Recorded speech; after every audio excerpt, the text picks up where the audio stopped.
First of all, thank you very much for all of the help that all of you have given to us to support this monastery, this practice, and this little teacher. If you can, if you're able, if you can see your way clear to do it, continue to help us. We have a lot going on that we need help with. And thank you, and thank you, and thank you. This evening's Dharma talk is titled, it's after something the 9th century Chinese monk, Huángbò, or sometimes pronounced Huángbò, said, the 9th century, mind is no mind. Mind is no mind. So how is that going to help us? Mind is no mind. If you contemplate that, think about that, and also if you've been looking at what happens in the mind stream for years, maybe only months, more than likely for years, you'll see that you really can't find it. You really can't find that mind. He also said, besides saying mind is no mind, he also said, it is also not no mind. How is that going to be helpful? Well, he helped us a little bit more. Stand under this in silence. That's all. He probably said, understand. I said, stand under. Stand under this in silence. Just receive this. Just receive this, what this is.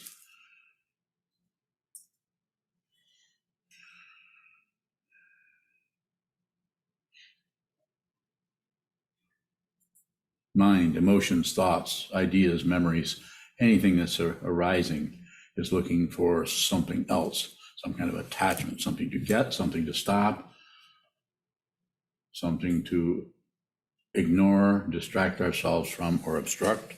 Ignorance. Something to get, passion.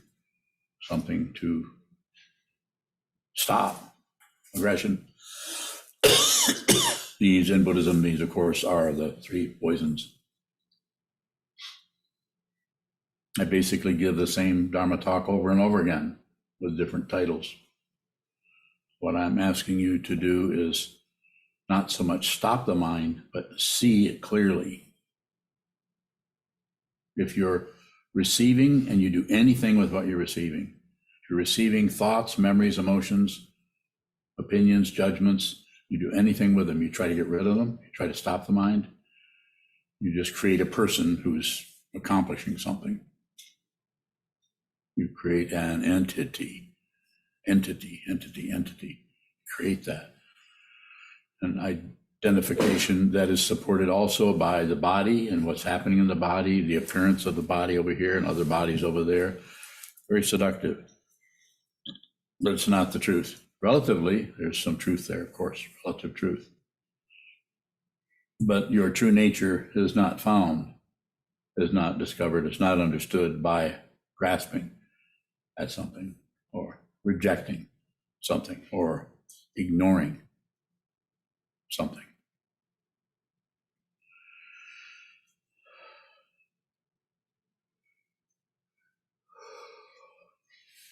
Pardon me. I'm not bored. I'm just yawning.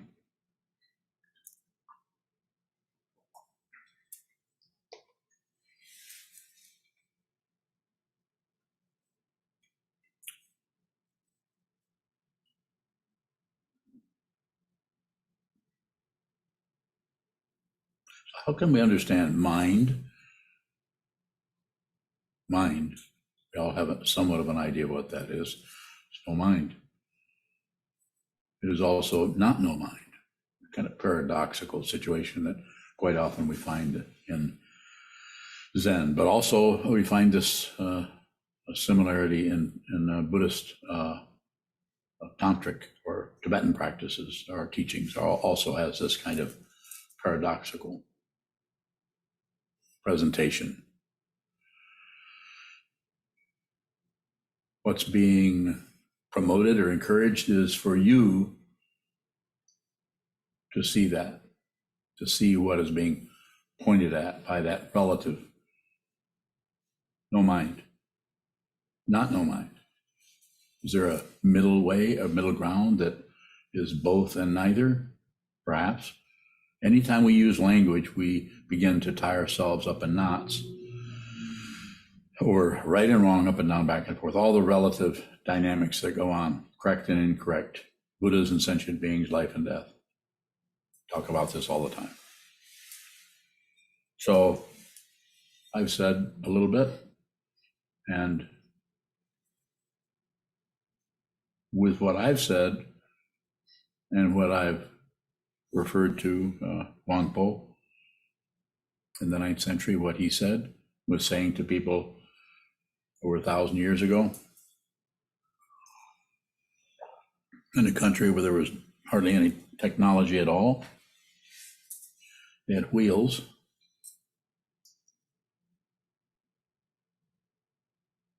They had language.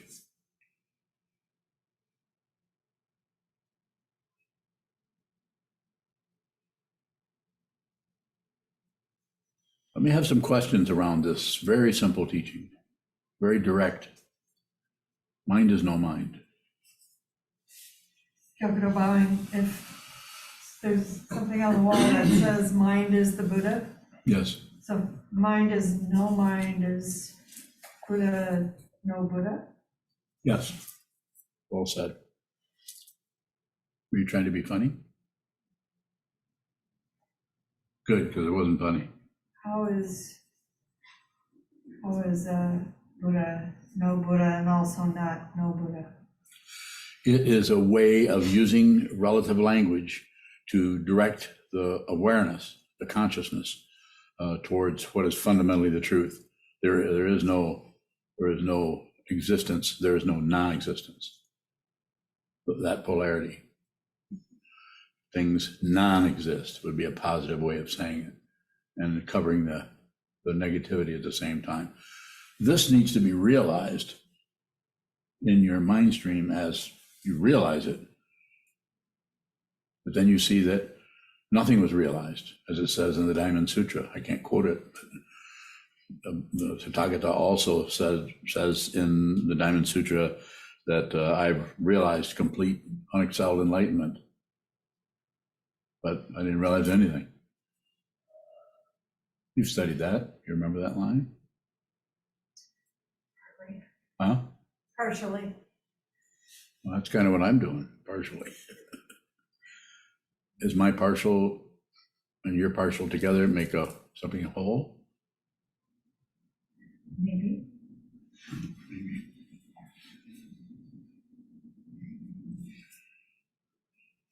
So it seems necessary that we need to continue to look at the abrupt appearance of our ideas, our opinions, our judgments, our evaluations, our disagreements, our agreements, and look at all of this coming and going without doing anything with it.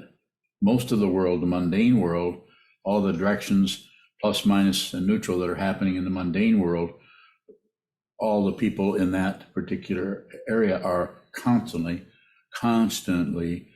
discussing, arguing, parsing out, evaluating, coming to conclusions, disagreeing, agreeing, disagreeing, and then agreeing and disagreeing. I agree with what you say, but that one thing you said there, that doesn't seem to fit in. Well, yeah, but what I meant by that was this and this. Oh, well, that's making more sense. You should have said it that way in the first time. Well, I thought I did, but then you seem to have that look on your face like, you all know where I'm going right here.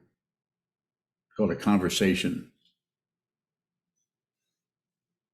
It's not that they're wrong. It's just that if you get into a conversation with anyone, even someone with mind training, you're probably going to go in either your circles or their circles or your mutual merry-go-round. There isn't anything but this. You have to see it. You have to smell it, taste it, touch it, think it. It has to be just this, nothing else. Go ahead. When you're bowing, your statement, stand under this in silence or understand this in silence. Yes. What is it that we learn from silence? Receive. We just receive. If you're just silent, this is what we do when we take up this practice of training the mind by facing a wall, what Bodhidharma did over 1,000 years ago. Sit down, face the wall. Just receive. Don't accept it, don't reject it, don't look away. Do nothing with it other than receive it. And you might spend a lot of time seeing how you can't quite do that. That's what that teaching is about, to help bring your awareness to the degree to which you keep making stuff up, to cover up and protect that which is not even threatened. More?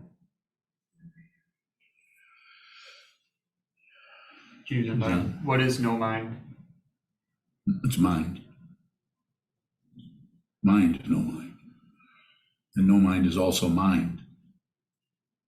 We need words, we need concepts to point to it. When you sit down and face the wall, everything that shows up is mind. It's also no mind. More? Is it two things? Looks like it.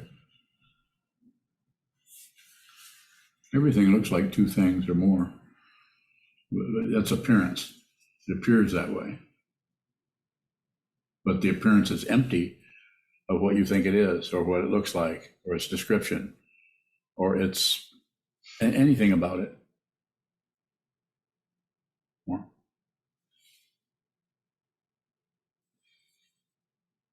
It looks like there's a polarity, but then it also seems like the things are just pointing at each other. Yes. How can both of those be the case? In the relative situation alone, and they can't be. That's why most of the world is making money, getting control, getting more control. Now we got this much control, let's try to get some more control. How can we get a lot of control? By having those people, that situation over there fail, that gives us more control. So all kinds of misunderstanding and abuse of others, prejudice, hatred is happening, is going on. Whereas what we're doing here is we are endeavoring to see what is fundamentally true about being an actual living being. Most people are taking these for granted, taking this for granted for the next 70 years or whatever it may be. As meditators, we're not going to do that. I'm not going to take anything for granted. Don't believe anything. Don't disbelieve anything. Don't ignore anything, simply put. And of course, the path is seeing the degree to which you do one of those three, or you alternate, or how you shut down on some things. Have you noticed when you don't get your way, you get pissed off? Yeah. That's the path. For someone else, the path could be any number of things that are not incorrect necessarily. They're just different ways. They aren't ready to do this. It might be going to a therapist with their anger issues. You don't have to do that. All you have to do is be angry, but do it in such a way that there's no explanation, there's no justification, there's no validation. There's no one who's angry. There's just anger. This is called dependent origination, but you have to see it. If you think you're angry, and this is different nature of confusion, even though anger is arising in your mind stream as someone who's angry. The someone who's angry is extra. Anger is just dependent origination. It might as well be an oak leaf falling from a tree. But it would be a pretty mean oak leaf. More. How is anger no mind? Because there's no grasping it, there's no rejecting it, and there's no shutting down. It's just this. So therefore, it's like the sky. The sky doesn't object to a tornado. Tornado comes through, tornades a while, and then it does away. Don't laugh at that, that's not funny.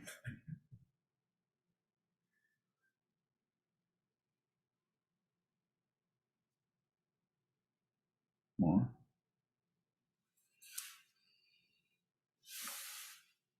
Is that Sokuzan? No? What is that? What is your question? When you say, it says mind is no mind, I'm thinking of Sandokai, where it states a paragraph or a paradox in an assertive way, but absolute relative truth. Yes. So is mind is no mind a way of stating a paradox by undermining a position? Yes. It's a deliberate undermining. The teaching person will deliberately undermine any position you take as long as you present yourself. But if you don't present yourself, the teaching person will just observe, will just watch you until it's time for you to come before that situation and be a student. More?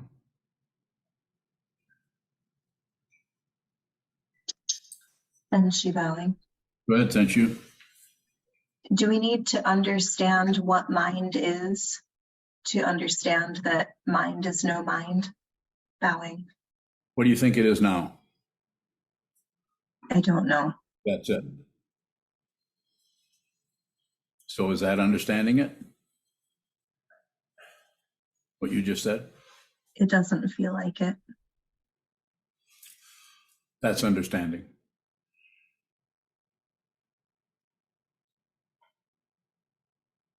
It's understanding.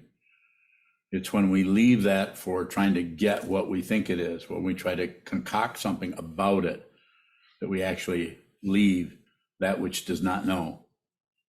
Because if you just receive what's there and the reaction or the response is, I don't know, that's the very nature of consciousness. It's you're beginning to transcend knowing and not knowing. But there's still some ragtags hanging along there. The kite is gone, but the tail of the kite is still in the air. Some aspect of ego is still looking for the kite, still looking for a reference point. But when you say, I don't know, that's sub-teachers, you actually teach that way. I think the Korean teacher who's passed in the last century, who's passed away now, Sing Song, actually had, I think the title of his book is Only Don't Know Mind. Powerful teacher. I never met him, but interesting book. How do you do that? How are you free from what you know? Practice, sitting practice of meditation, and eventually seeing that which arises in your mind as a position or knowing something or not knowing something is unreal. It's dependently risen. It has no substance. It has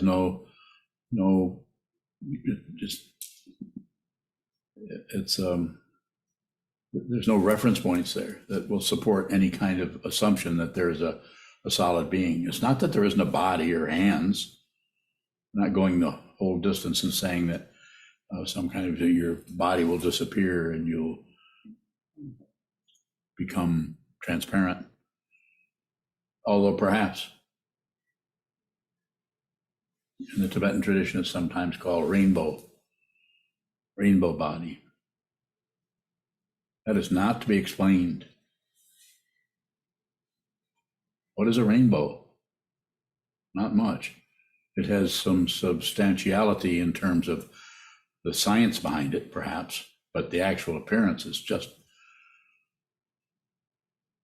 appearance.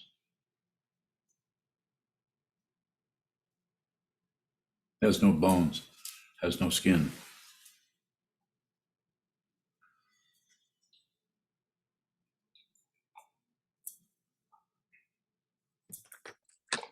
Jin bowing.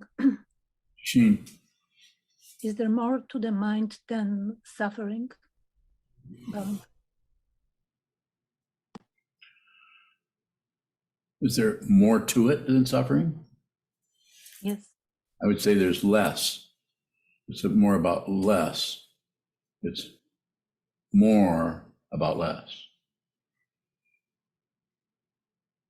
When the Buddha said life is suffering, he's just saying that this whole dynamic, we have our nerve endings, fingertips and our eyes, nose, tongue, body, mind, how this feels is not comfortable.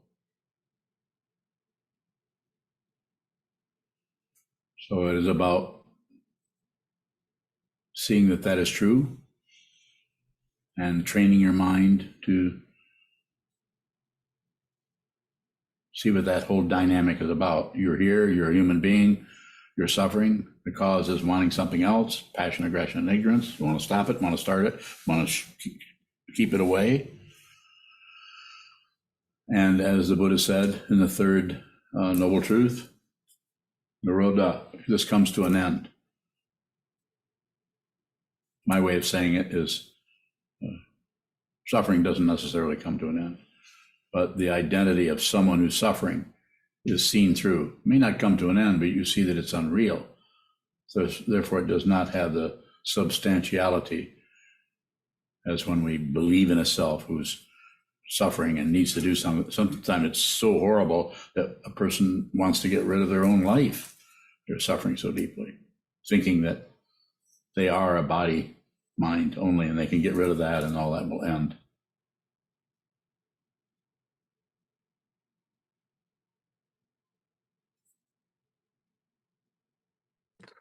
Darling, thank you. I have another question. But Is it I which cannot receive? Does receiving receives everything? Bowing. yes, just receive. And then you'll get passion, aggression, ignorance, hope, and fear, and all the bologna sandwiches that are laying around out there. You receive it all.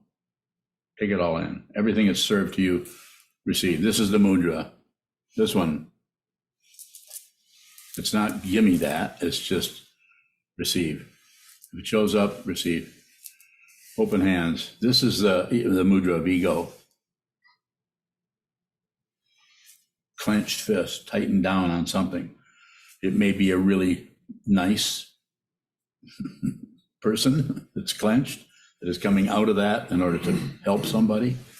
Get an aspect of identity that is clenched, that is a really nice, helpful, kind, loving person who everyone says is so kind and helpful.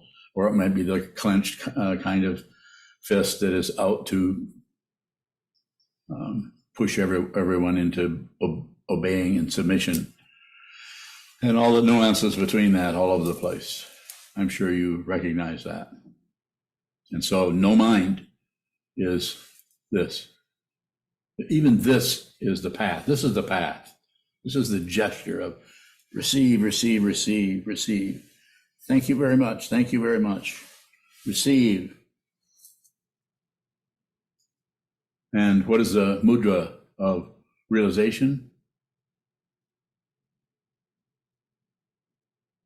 Find out.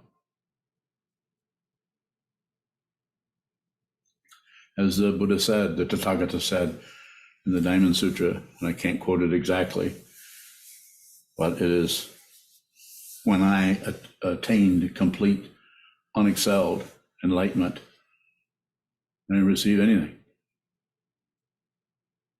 Reflect on that a little bit.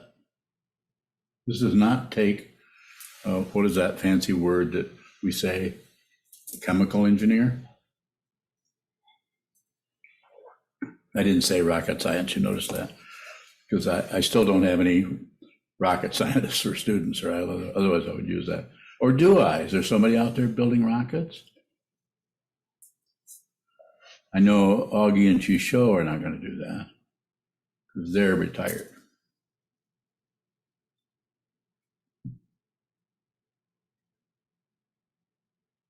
It's that simple, and it's that completely difficult, because the karma, the baggage that you bring into this lifetime with your mom, your dad, your brothers, your sisters, your ideas about who you are, what you've been taught, what you've been conditioned, of what the society is constantly ranting at you about, that you need to do this, you need to do that. You shouldn't, you should. And that might be followed up by a whack upside the head occasionally by one of your parents, perhaps. Or not. Maybe they're completely indulging and kind and just are constantly telling you how much you're improving and getting better and you're really going to be a success in the world. Might not be so good to do that either.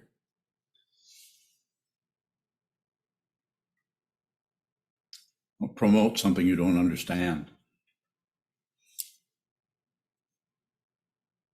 Sometimes I say, and I'll say now, don't encourage anyone to meditate.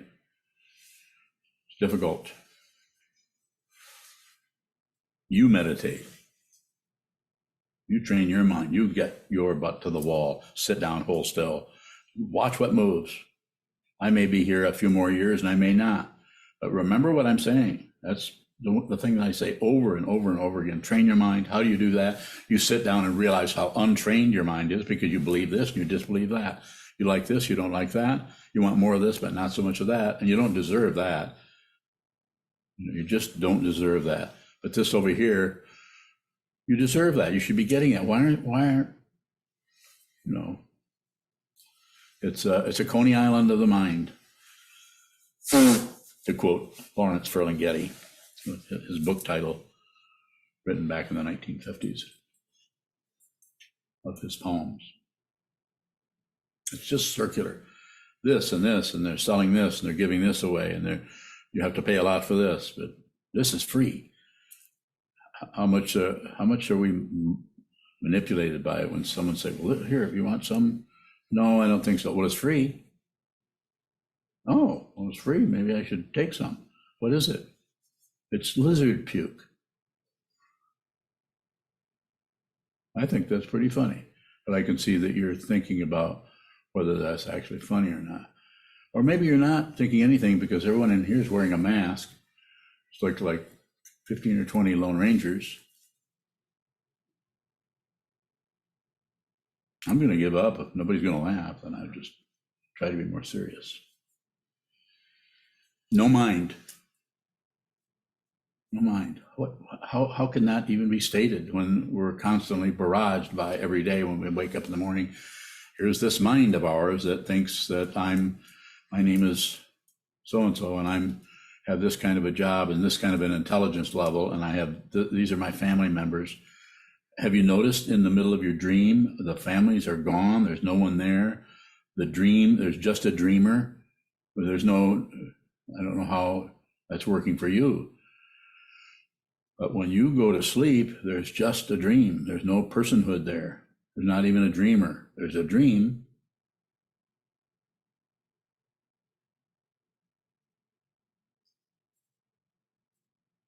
Let me have some more questions about mind, no mind, if you could, please.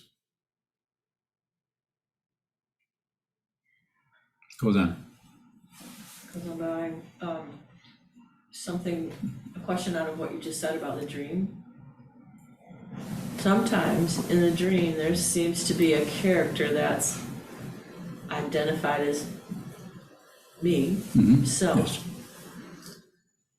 So if we observe that on the cushion,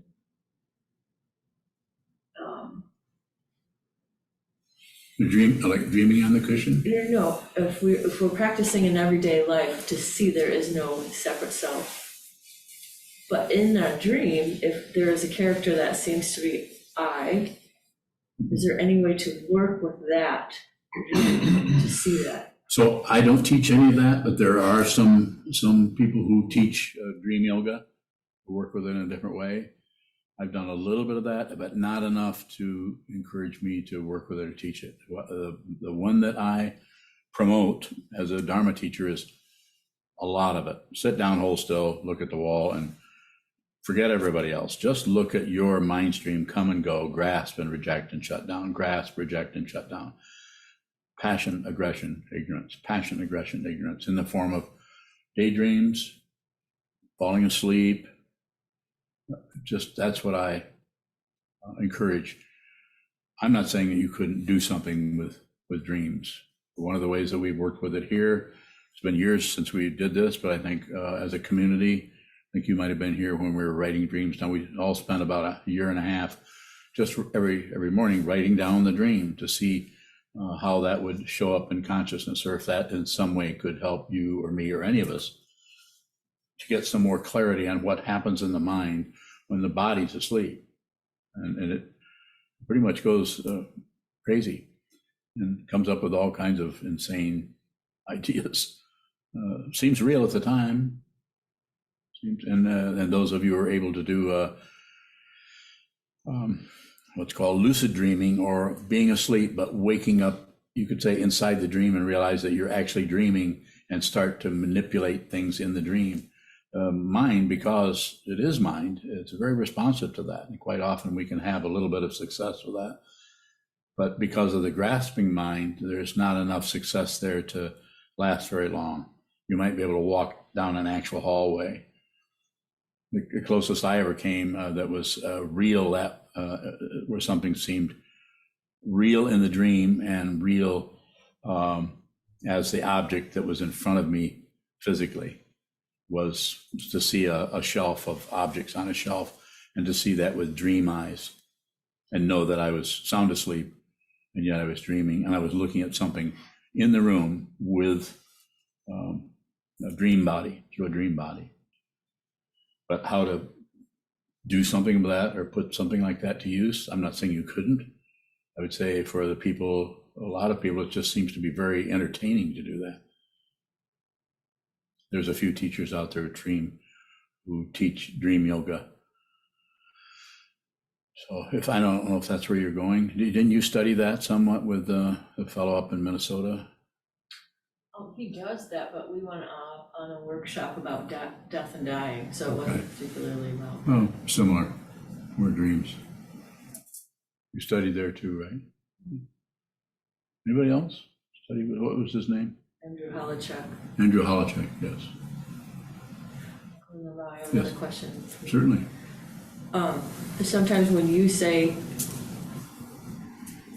there is no self here, referring to, well, whatever it looks like you are, when you're dreaming, do you, does your dream character assume it's reality?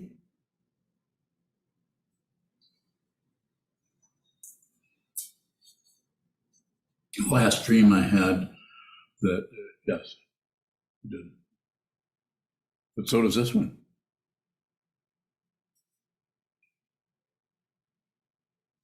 Plenty of room for questions there. It seems like my projection, but it seems like in this waking life, you have an ongoing awareness of, I don't see anyone. That's what I'm. Are you complimenting me?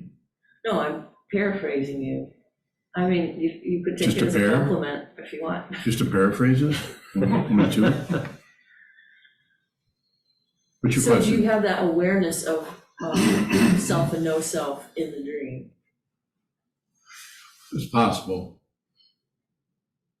That's not something I can particularly claim as an ongoing situation of, oh, I see that I'm unreal in the dream, so therefore but I do think it's valuable to look at the dream as it is said in the tradition.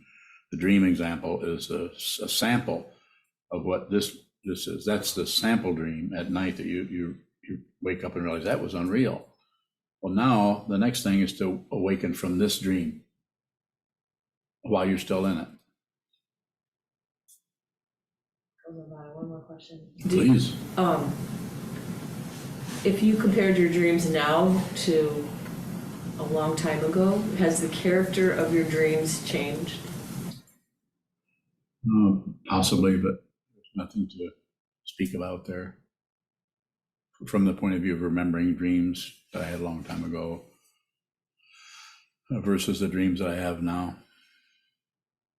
I don't know, I'm sometimes a theme, like my dream is like, I can never find, I left something somewhere and it's really important to find it and I can never find it. In the I just dream? wander around. In Yeah, the it's dream? like an episode of Yeah. Gilligan's Island, but it's not really funny. It's like you can never solve the problem. Yeah, I think we all have a little bit of that, don't we? I mean, that's something I have. Somebody completely bereft of dreams. I can't see anybody's faces, so I can't tell if people are smirking like, is that a smirk? They're still, everybody looks like mannequins. Nobody's moving. So can you dream right now? Yeah. And I can too. I can just, if I just start describing, it's like if I open up that area, if I close that area down so I can do this, but if I don't, then I'm dreaming constantly. It's quite entertaining from the point of view of just things are happening, things are coming and going, but they're not believable, nor are they unbelievable, nor are they, there's no particular dynamic there other than they're unreal. No mind. Go ahead. Hold on, bowing. So, like now in the waking dream that's not in this room, or like in hypnagogic state where you're just falling asleep and there might be a characterless dream, just phenomena. But then at night when you fall asleep, or I fall asleep, there's like a full-blown scenario with a central character of me. Okay. So I don't know what the question is. Well, do you ever dream that you're someone else, another character, like a king, or like a peasant in the 17th century, or like you're a hot air balloon pilot, or you ever dream that that's what you are in that dream, and you're not questioning it because that's what you're doing in the dream. You do that, or are you always Sokuzan? I don't particularly feel like that I don't feel like I have any personal traits. It's just that I'm a subject. It could be any Okay. situation. Okay, so what's your question?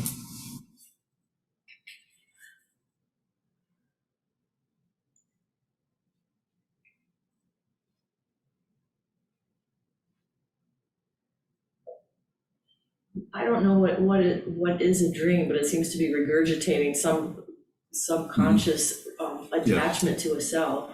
It does. And I don't know. I guess the question was how to work with that. If you know that, that's just observe. Just anything that shows up, receive it.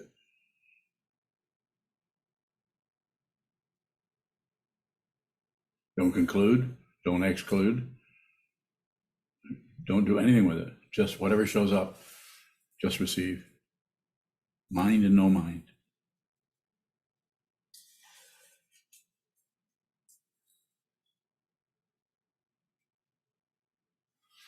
Go ahead. What does it mean that mind is not no mind? I think that what is being said there by Huángbò, I just think that he's endeavoring to as soon as you start to grasp at some part, then just pull the rug out from under you so you don't grasp at anything. Because the illusion is that I'm here and you're there, and there's an otherness happening that is completely, fundamentally substantial. And that's unreal.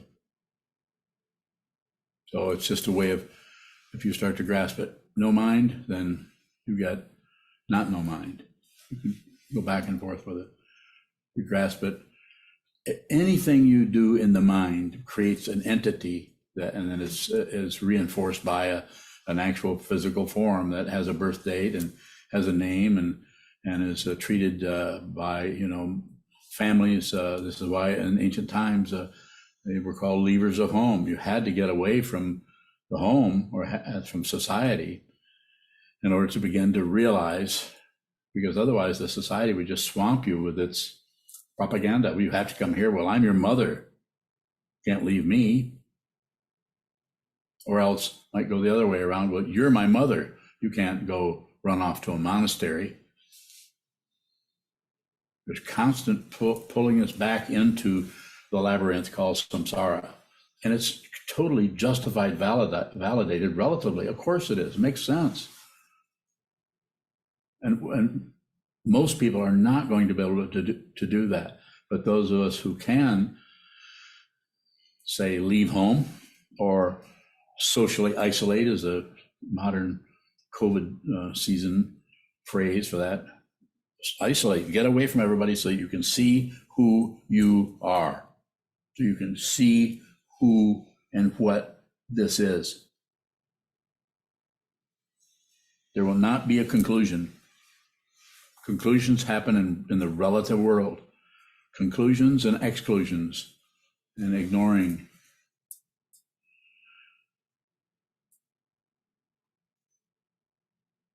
Let's talk some more if you have more. You have another one? How do I practice mind is no mind? Continue to sit and contemplate that, not necessarily contemplate that literally while you're practicing shikantaza, because that's just about receiving. And that will be about receiving things that seem true, mind, and things that seem untrue, no mind. Just a way of talking about it. Even that is extra. So just continue to practice. Takes a lot of practice if you're interested in what it is that. Am I pointing at something?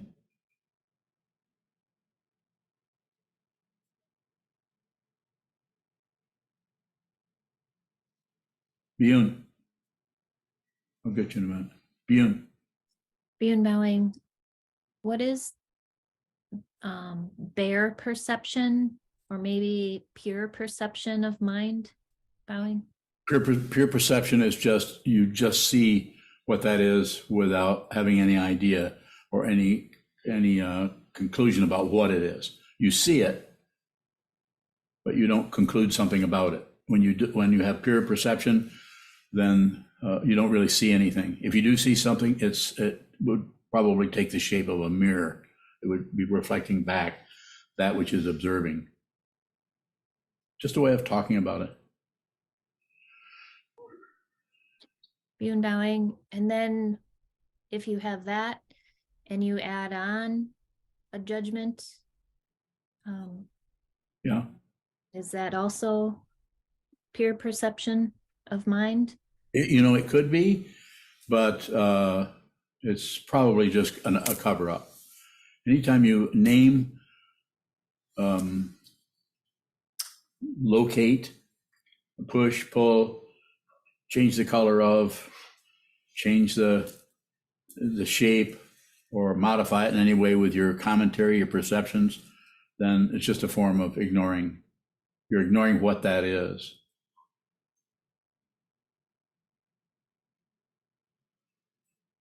Eric.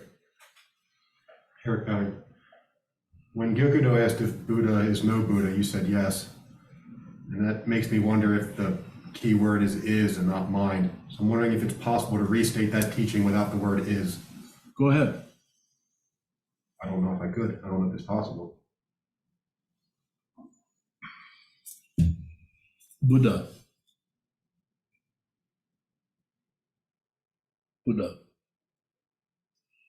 The banner says mind is the Buddha. So that's what you're referring to, the is part. Just Buddha, no Buddha. I think I'm tracking what you're asking about, but I don't know if I've done justice to your question. It's a good question. Chisho, please take me out of the loop. Bowing. You say that a person who is seen through the ego sees it as not real. Is that a conclusion? Does it show up as a conclusion for the realized person? I don't think it shows up as a conclusion because there's nothing tightens down. So there's no conclusion. They see it as not real. So the teaching part of it is not real, but actually it's the real. It's neither real nor is it unreal. It's empty of other. It's empty of a self-reference. It's fundamentally without any otherness to it. But there's no concluder, and that's why when the Buddha said nothing happened, he says, I achieved anuvya samyak sambodhi, or complete unexcelled enlightenment. Nothing really happened, and this is and it's not a state of mind. It is mind, but it's also no mind, because it no longer develops into some kind of a construct of knowing this and not knowing that, or finally seeing into this, but not seeing it for a long time, but finally seeing it some kind of conclusion. There are some teachers that usually it's the ones that are extremely intelligent and conceptually are able to present themselves as Dharma teachers, although a fundamental understanding has not been seen because they're still teaching out of a very highly refined and polished understanding conceptually of emptiness and of the Buddha's teaching. And as you know, if any of you have looked into the Buddha Dharma, it's pretty extensive, and there's lots of conceptual material all over the place. Some of it is incredibly valuable, and some of it is just a lot of circularity that is seems like it may be necessary to study that. I don't know. Hasn't shown up that way over here. Yes. Are there any contemporary living teachers that you would suspect are awake?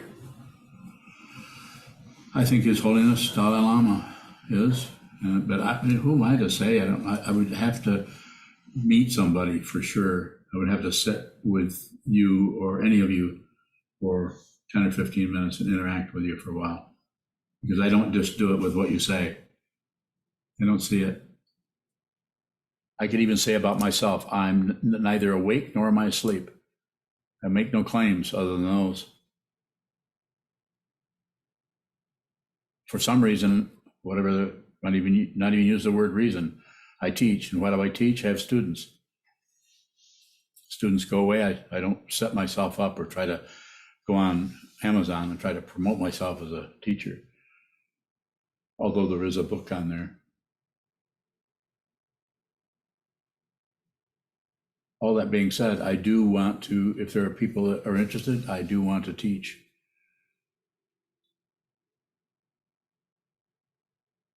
Because of the vow. There's no one there, there's just a vow. I'm not presenting as some special being who's no self. I might more likely refer to myself as an old man. Or an old monk. Further question about that?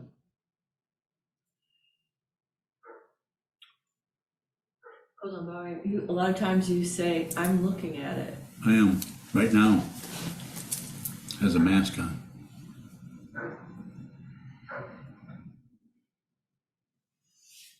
Your eyes smile.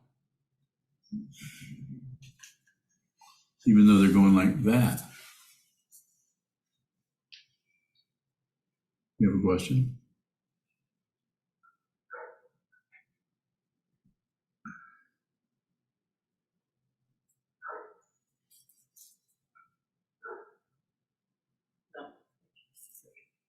When you're bowing, are you always looking at it? Yes. And what is the it? Just this, whatever it is. This card, that table, this rug, these hands, this woman. Is this no mind? Yes. Is it also mind? It's mind. It's mind and it's no mind. And there's no location. And that's not a conclusion?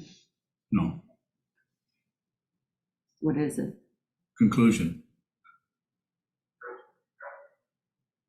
Don't stop there. You got me on the run. Is that like the Diamond Sutra then? There's no concluder. If there is a concluder, then there's no conclusion. If there's a conclusion, then there's no concluder. Follow that, don't you? There's nothing to follow. So is that like being suspended in nothingness? No. What is it? It's just what I said. No concluder. Nothing is concluded. If you ask a question, then the response comes out of what you've asked.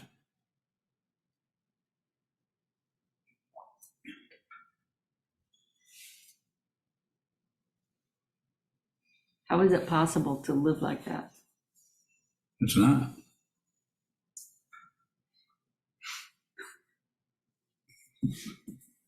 Can't be done. It's impossible.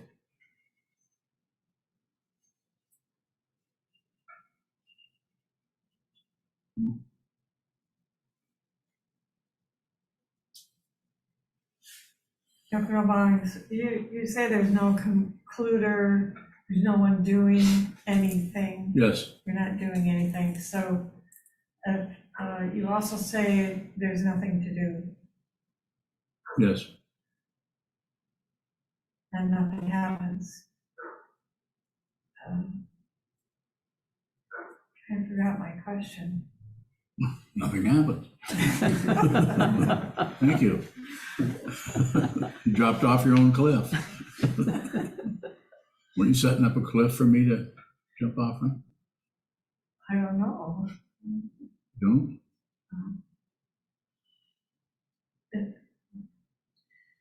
Dr. O'Bonnell, is that true of us as well, that we just don't see that there's no concluder and no one doing anything? What do you want to know? Let's do it that way. I'm not sure. I want to know something about doing and what needs to be done and Don't what do to anything. do. Don't do anything. Less is better. Unless it's, get me some more water.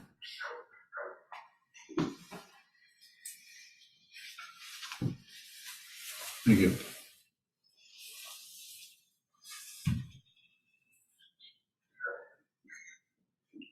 See you later.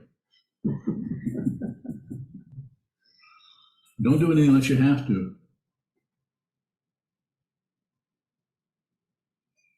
That might find you doing a whole lot of things that you say, I really need to do that. I really need to do that.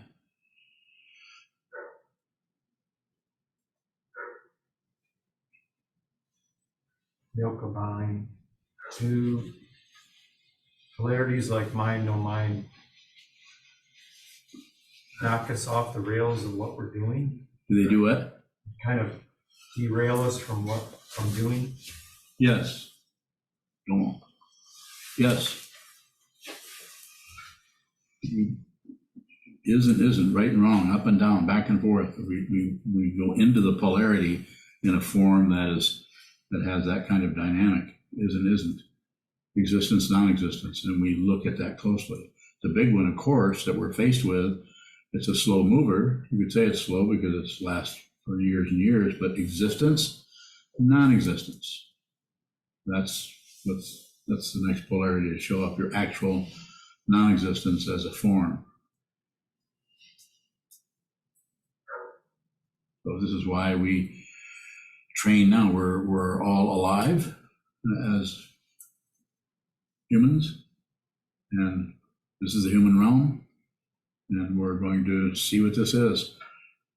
Billions of people are not doing this. They're the ones in really poor countries don't have the opportunity to even do this kind of a practice because they're swamped by their anything from lack of food to climate change and all the terrible things that are happening all over the world right now.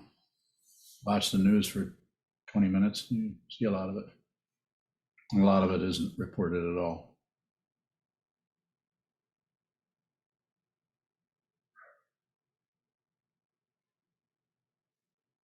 Oh, take one more question. Give me a question based on what I've been endeavoring to say here, if you can. Hashanbai, is mind and no mind co-arising, Harley? Yes. Everything rises together. Go ahead. Hashanbai, so when you look at us or interact with us, are you seeing mind and no mind Both. Yeah. co-arising? So, and this is what is addressed in the Sin Ming of no choosing. Let the karma that is arising, let that choose. Let it choose itself if it needs to. If it's not choosing itself, then mind your own business. You really, not just you, but me, anyone. Just be very respectful of what you perceive as confusion in others, even though there might be the temptation to pounce on them and say, What do you think you're doing? Including yourself. Be very, very considerate and respectful to your own mind stream that is arising. If you can do that, you won't need a therapist.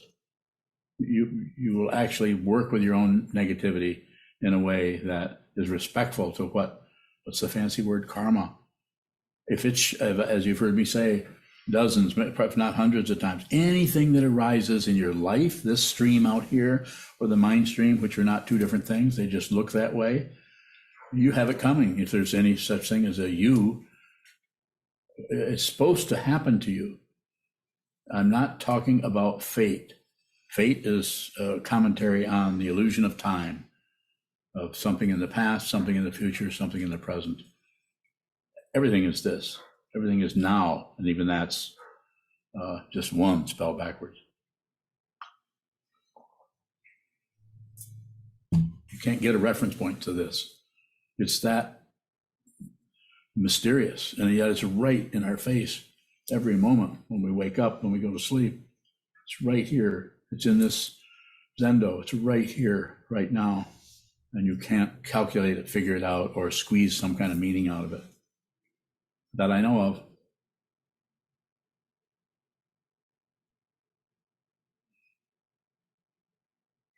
Well, that was the final question. So do whatever comes next.